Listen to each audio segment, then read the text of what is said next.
Un tir de RPG, un tir de roquette au milieu de la nuit libyenne, c'est ce qui s'est passé à Tripoli, une ouverture de feu bien mystérieuse, nous en saurons plus dans les prochaines heures. Cet acte de violence vient après d'autres affrontements qu'il y avait lieu il y a de cela quelques jours entre deux milices rivales. Souvenons-nous également de la tension qui a été celle de l'arrivée du convoi du Premier ministre désigné, Fathi Bachagha, lorsque celui-ci a essayé de rentrer dans Tripoli pour exercer ses fonctions de Premier ministre, ce qui est rejeté par l'autre Premier ministre qui lui est reconnu par la communauté internationale, Monsieur Dbeibeh. Nous sommes toujours dans une situation de grande précarité, de grande fragilité en Libye, avec deux Premiers ministres, deux processus de désignation d'un futur président. Chacun veut organiser une présidentielle cet été, mais on sait bien que cela ne peut pas tenir. Pour l'instant, les Nations Unies ont dit qu'elles ne se prononcerait pas en faveur de telle ou telle autre personnalité politique. C'est une affaire libo-libyenne, disent les Nations Unies, donc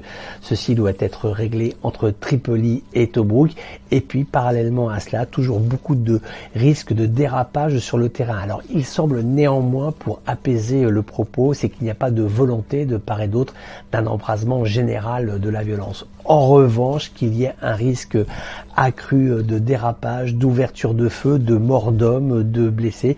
Ceci est tout à fait possible compte tenu du fait que la Libye aujourd'hui s'installe dans une sorte de léthargie. Plus personne ne bouge de peur que la société n'en vienne une fois de plus à contester ce jeu politique qui est celui des deux dirigeants, et puis additionné à la colère du peuple, eh bien ces milices qui sont là et qui sont toujours à fleur de Kalachnikov, qui sont toujours capables de reprendre le combat. C'est ce qui est à craindre, cette espèce de léthargie, cette société libyenne qui ne bouge plus, qui attend, et toujours le spectre de la reprise des combats, de la reprise de la violence entre les groupes armés.